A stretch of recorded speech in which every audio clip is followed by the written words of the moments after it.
Buenas a todos. Mi nombre es Luis Carlos Ramírez. Desde Colombia les agradezco la invitación al evento y en especial a la doctora Giselle Fernández, amiga y compañera de estudio en México, que es la presidenta del capítulo de gastroenterología pediátrica de la Sociedad Dominicana. Agradecimientos a ella y a todo el equipo. Ahora paso a compartir pantalla. Espérenme un momentico. El tema que vamos a tratar hoy es el de diarrea crónica. Es un enfoque práctico para que ustedes tengan en cuenta tanto en su consultorio, en su consulta, en hospitalización o incluso en algunos casos en la UCI neonatal o en la UCI pediátrica. Empezando con los datos, no hay datos claros sobre la epidemiología. Lo que sí se sabe es que la diarrea persistente puede ser consecuencia hasta en un 20% de los casos de diarrea aguda. Pueden empezar como diarrea aguda, pero tienen alta mortalidad, hasta el 60%, la cual va a aumentar dependiendo de si el niño está bien nutrido o está desnutrido.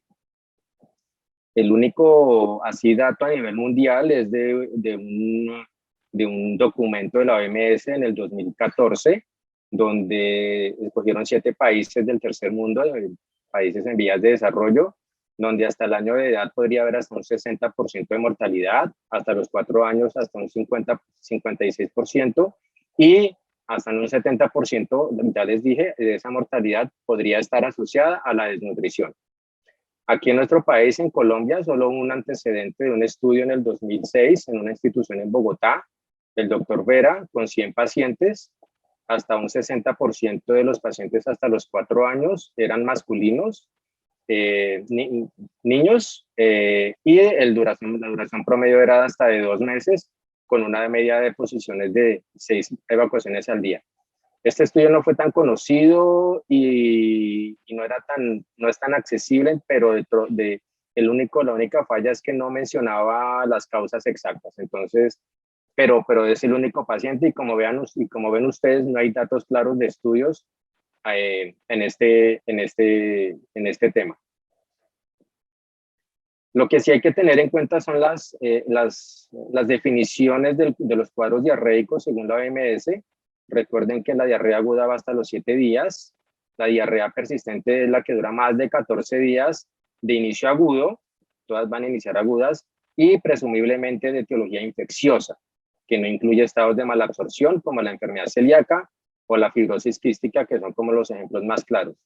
Y la diarrea crónica como tal se define como la que dura más de 14 días, pero se asocia a estados de malabsorción. En cuanto a la fisiopatología, siempre recordar la función intestinal, principalmente digestión y absorción de los macronutrientes, secreción de enzimas, de bacteriocinas, de otras sustancias, de hormonas y efectos de motilidad. Entonces, si tenemos alteración en estas tres partes de la función intestinal, podríamos tener cuadros de diarrea crónica. Siempre va a empezar con una lesión intestinal que puede ser infecciosa o no, y la cual puede ser una única lesión o una única infección, pero que puede cronificarse o puede reinfectarse con otro patógeno.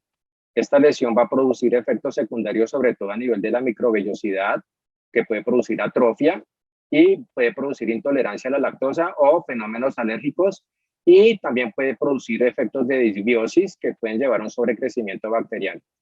Y estos eventos secundarios van a llevar a efectos crónicos según el estado el estado inmunológico del paciente, lo cual me va a repercutir tanto en la recuperación como en la regeneración de ese epitelio intestinal.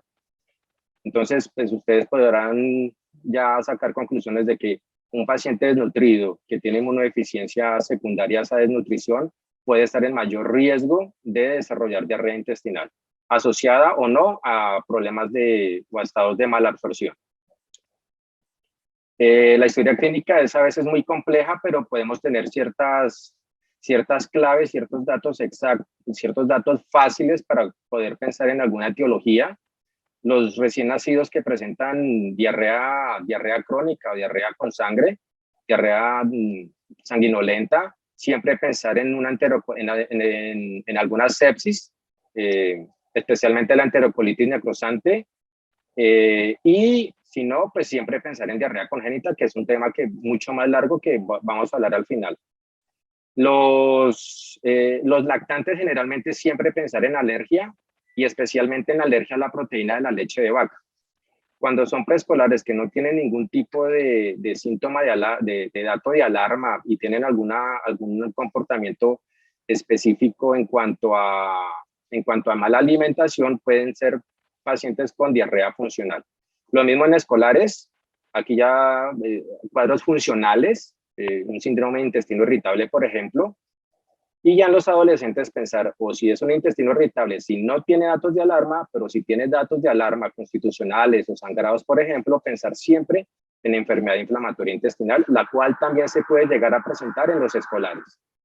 En cuanto a la duración, pues ya los dije, ya dije las definiciones, siempre, siempre ante cualquier estado de diarrea crónica, siempre descartar infección parasitaria, bacteriana, micótica, pensar si ese paciente es inmunodeficiente o no, gérmenes como parásitos como la giardia, que puede presentarse con estados de malabsorción, de amibiasis, que pueden presentarse como colitis parecidas a las colitis ulcerativas, Yersinia, Clostridium en estos pacientes hospitalizados o con uso de antibióticos de amplio espectro, ya gérmenes oportunistas como el citomegalovirus, siempre pensar en el VIH, pacientes con cándida y en esos pacientes que han viajado a sitios endémicos de algunos tipos de gérmenes en especiales, siempre pensar en la diarrea del viajero. En cuanto a las deposiciones, las características, esto sí es clave porque les puede indicar ya como disminuir el espectro de estudios.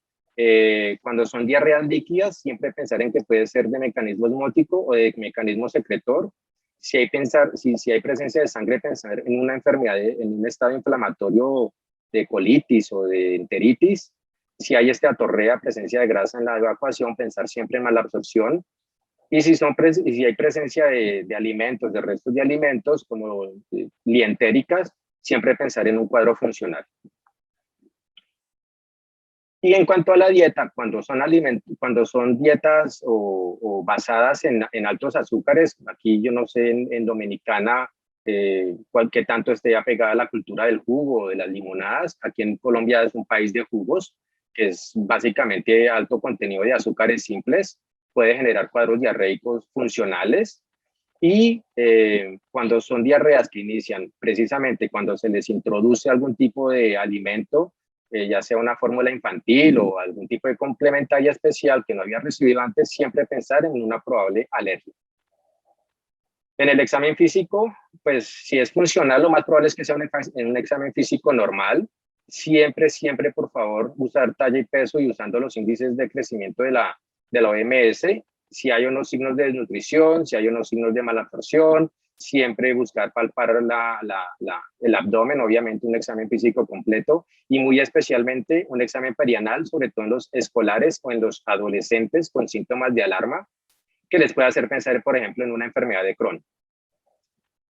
Los estudios que se realizan coprológicos, aquí en Colombia se les llama coproscópicos, siempre tomar 3 muestras, una muestra no es muy significativa, siempre tomar 3 muestras, buscar presencia de grasa, de sangre.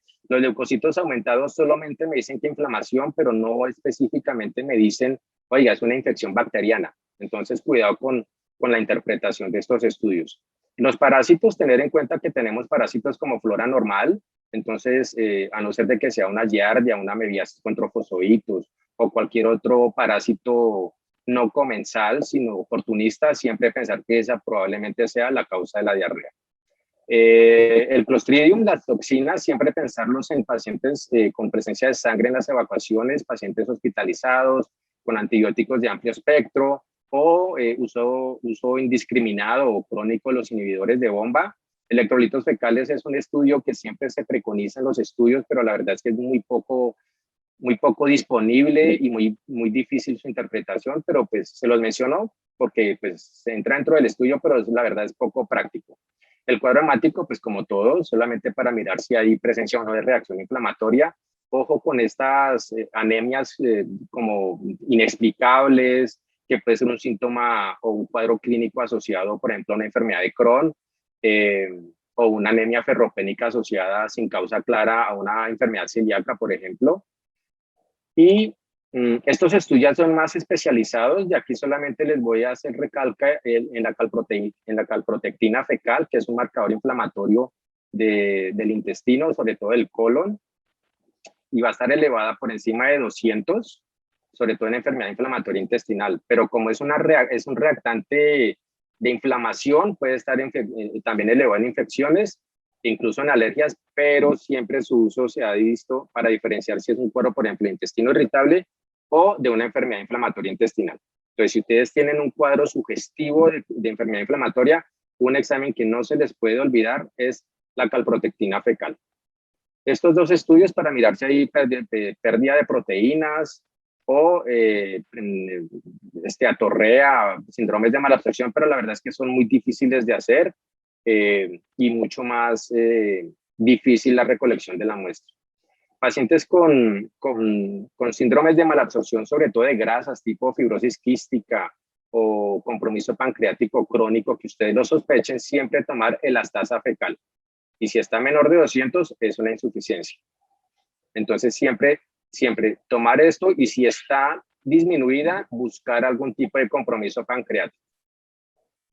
Los electrolitos, sobre todo en diarrea congénita, reactantes de fase aguda, en infecciones y sobre todo en enfermedad inflamatoria intestinal, la función hepática, hipoalbuminemia, que puede estar hablando de pérdida de proteínas, las hepatitis asociadas a enfermedad inflamatoria intestinal, y los estados de colestasis, que también me pueden producir cuadro de malabsorción de grasas, son estudios también generales indispensables. Si yo tengo enfermedad celíaca, que la verdad aquí en Colombia y pues en el Caribe yo creo que es mucho menos la presentación, pero pues la mayoría de los estudios, de los artículos, mencionan la toma de inmunoglobulina A y de los anticuerpos antitransglutaminasa A para el estudio de enfermedad celíaca.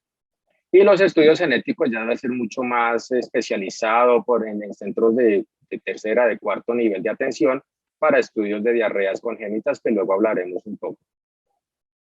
Este es como un algoritmo como medio fácil, diarrea por más de un mes. Si tengo signos de alarma, tengo que hacer estudios infecciosos, de inflamación, estudios de reactantes de fase aguda, serología para celíaca. Pero si no tengo signos de alarma, lo que yo tengo que pensar probablemente es en un cuadro funcional, ya sea una diarrea funcional o un intestino irritable. Si alguno de estos sale alterado, por ejemplo, si hay cuadro infeccioso positivo, pues yo lo voy a tratar de manera apropiada. Si sale la serología para celíaca positiva, pues tengo que ir a una endoscopia, y si sale positiva, pues una dieta libre de gluten. Si hay cuadro de malabsorción de grasas con presencia de grasa en la materia fecal, tengo que ir al cuadro de descartar diarrea por malabsorción de grasas. Si el cuadro clínico tiene sangre en las evacuaciones o hay pérdida de peso inexplicable, fiebre recurrente sin causa clara, síntomas en la noche, y en el cuadro hemático hay anemia, hay leucocitosis, hay trombocitosis, hay estados inflamatorios, tengo que descartar una enfermedad inflamatoria intestinal o otras causas de diarrea inflamatoria.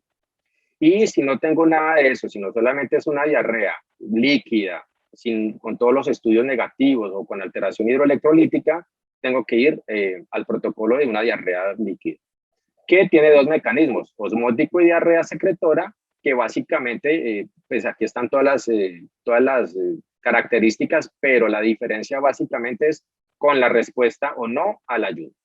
Si responde con el ayuno de 12 horas, 24 horas, significa que ese mecanismo es osmótico, y lo más probable es que sea por una alteración en la absorción de los azúcares o de carbohidratos. Y si la diarrea secretora, significa que no me responde con el ayuno, a pesar del ayuno sigue teniendo la diarrea, y puede ser más bien una alteración en los canales de ese enterocito o de estados de secreción, de hipersecreción de neurotransmisores o de hormonas. Que esta, la verdad, es muy poco frecuente, pero para nosotros los gastropediatras se ve mucho en la falla intestinal, asociados a intestino corto. Esto es un poquito complejo, pero es lo mismo que les dije. Si yo tengo un cuadro diarreico que responde o no responde al ayuno, yo tengo que irme a un mecanismo osmótico o a un mecanismo secretor, y de acuerdo a la edad del paciente, básicamente, sobre todo en el niño recién nacido o en la infancia temprana, tengo que mirar si es una diarrea congénita o probablemente en este caso, pues también podría pensarse en la alergia a la proteína de leche de vaca. Y en el niño más grandecito, pensar en que puede ser una alteración a los carbohidratos, un problema de sobrecrecimiento bacteriano, o hacer endoscopias para buscar algún tipo de enteropatía tipo enfermedad celíaca. Este es un cuadro de un paciente que tuve con una sospecha de enfermedad celíaca, porque estas lesiones fueron caracterizadas por el dermatólogo de dermatitis herpetiforme.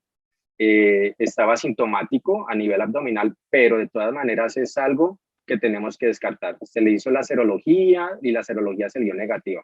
Entonces, como estaba sintomático y la serología salió negativa, pues no se necesitó de endoscopia.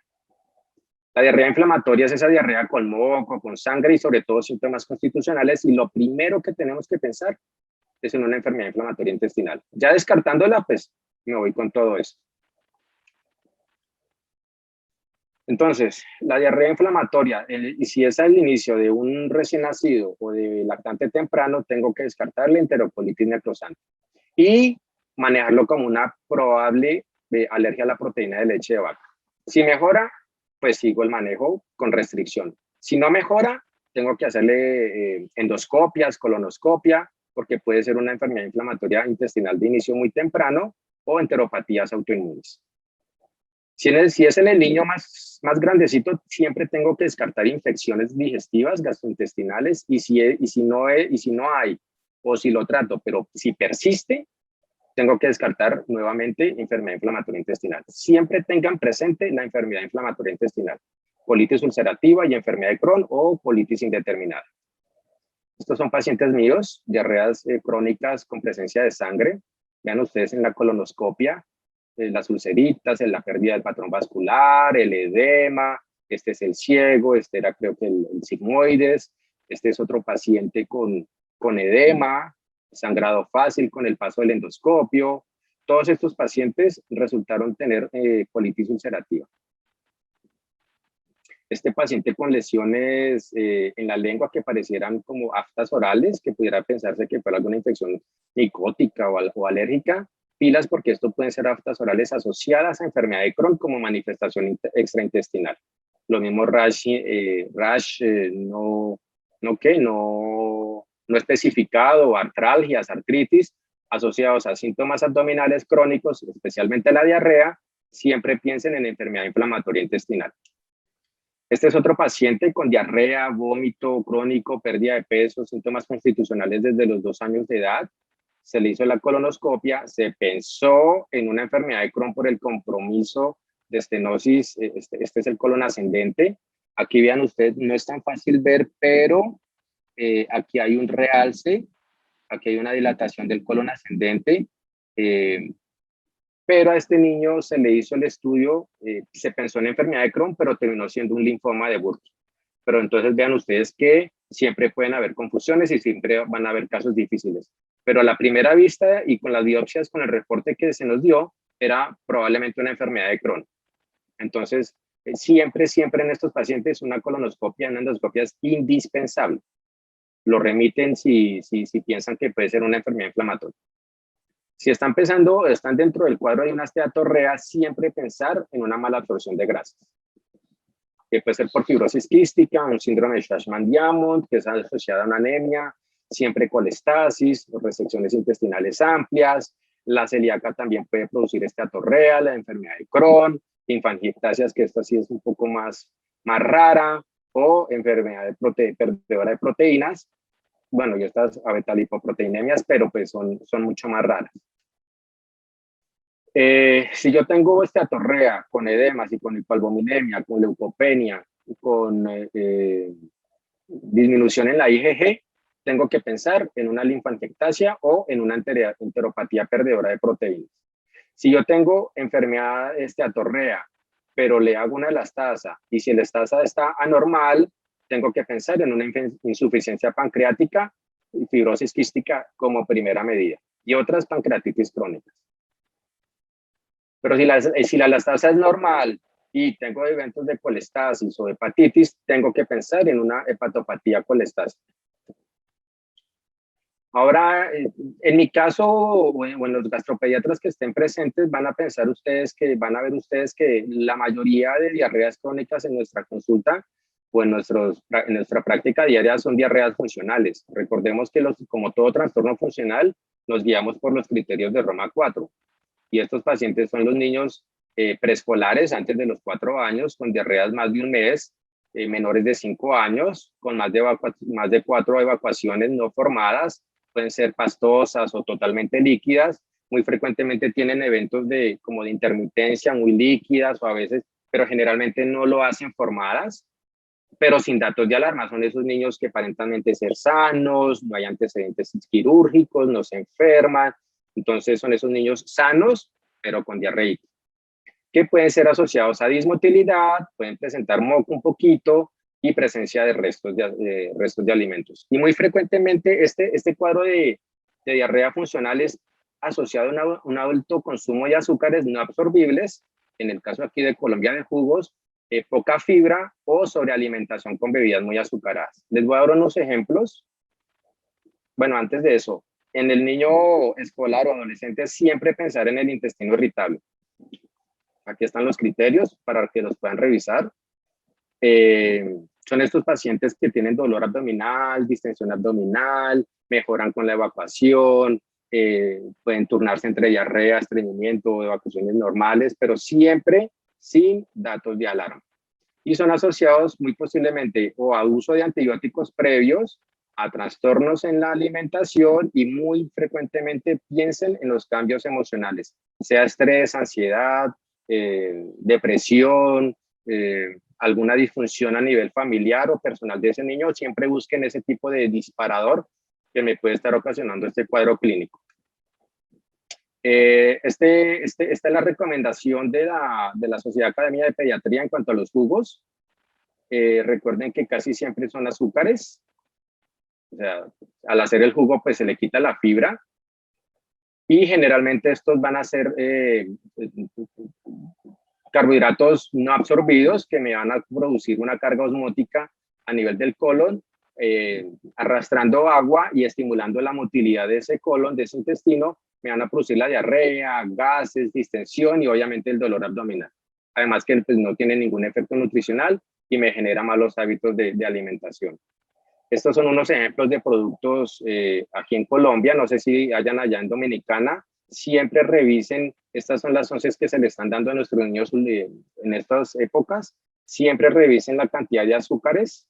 Este tarrito de yogur con cereal, 27 gramos de azúcar, 25 gramos de azúcar. Este juguito industrializado, 9 gramos de azúcar. Estas galletitas hasta 15 gramos de azúcar por porción. Esta bebida chocolatada, que es la mayor cantidad que yo pude haber encontrado, casi 40 gramos de azúcares en toda la botella. Estos yogures, los yogures normales, hasta 12 gramos de azúcar. Estos son los jugos embotellados, hasta 13 gramos de azúcar. Y pues obviamente nuestra Coca-Cola deliciosa, líquida, gaseosa fría, una ricura, pero vean ustedes, hasta 60 gramos.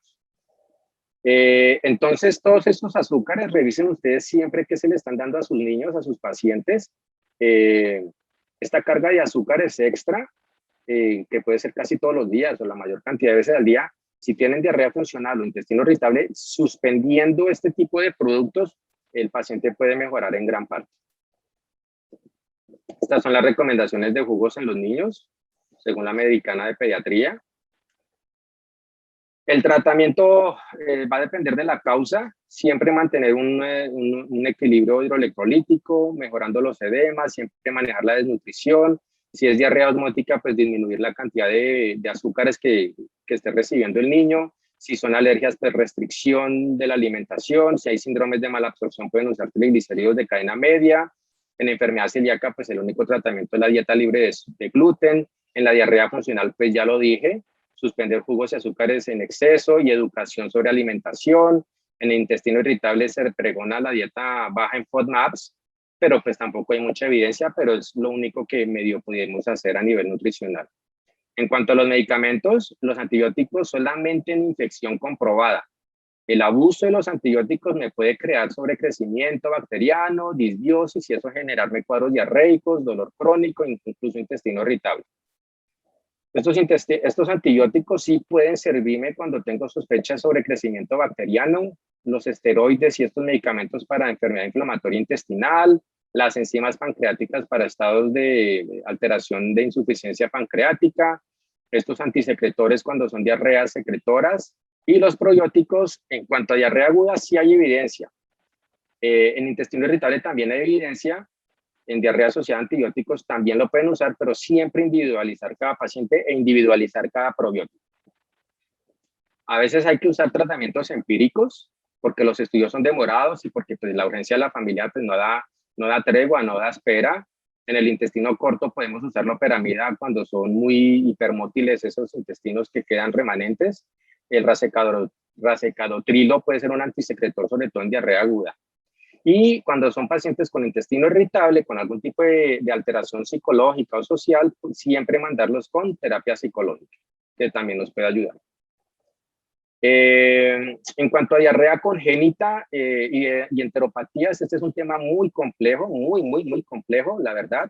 Voy a intentar explicarlo en la menor cantidad de tiempo posible. Es en menores de 3 meses, se define. Generalmente son alteraciones monogénicas, son raras, muchas veces dependientes de nutrición parenteral porque a veces no tienen tratamiento. El diagnóstico es difícil, es prolongado, pero pues eso ha disminuido por la disponibilidad de los estudios genéticos.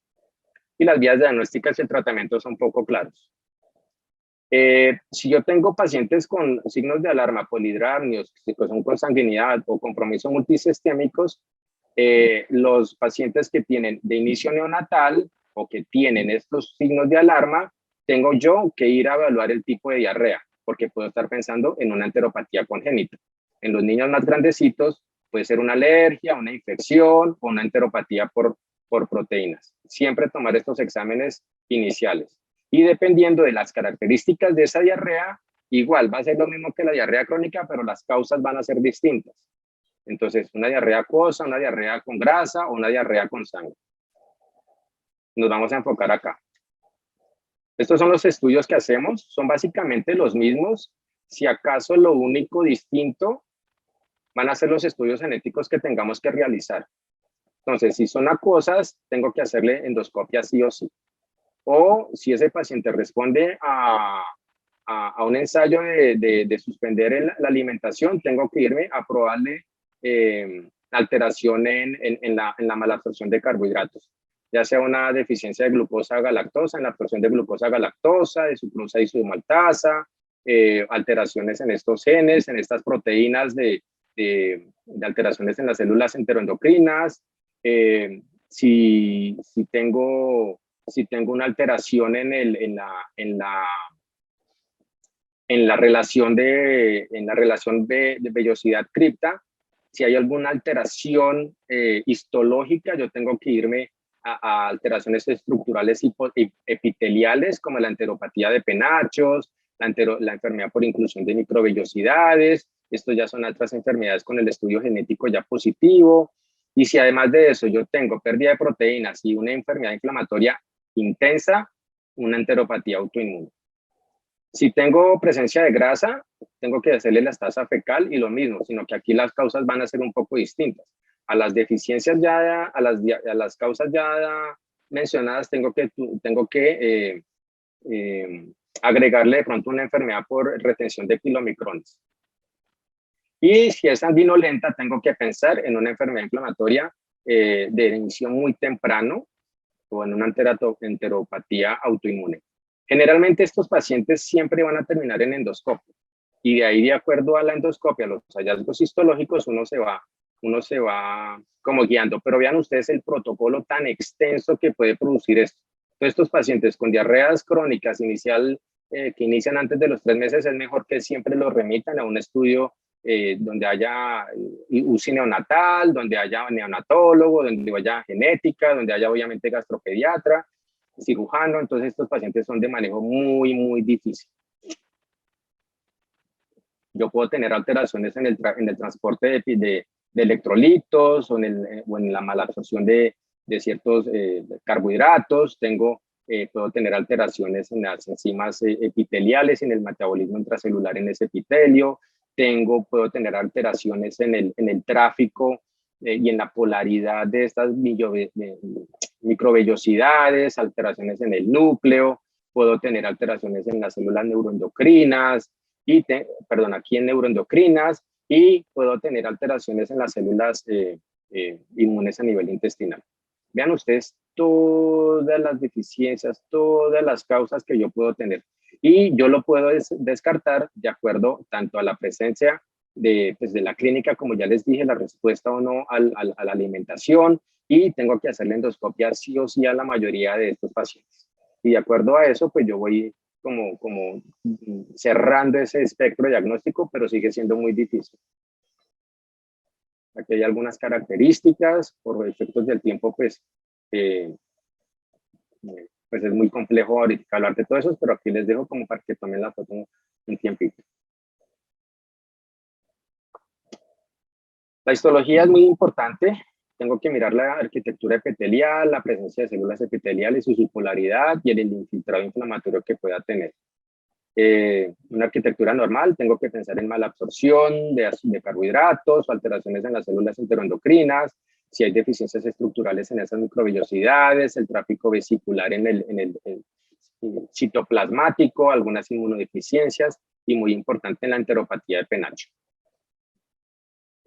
Aquí vuelve y juega. Esto es sobre todo para mirar, para que tengamos en cuenta los que hacemos los estudios endoscópicos y de coloraciones, que estos pacientes tienen que ir obviamente al estudio de hematoxilina y eosina normal, pero siempre pedir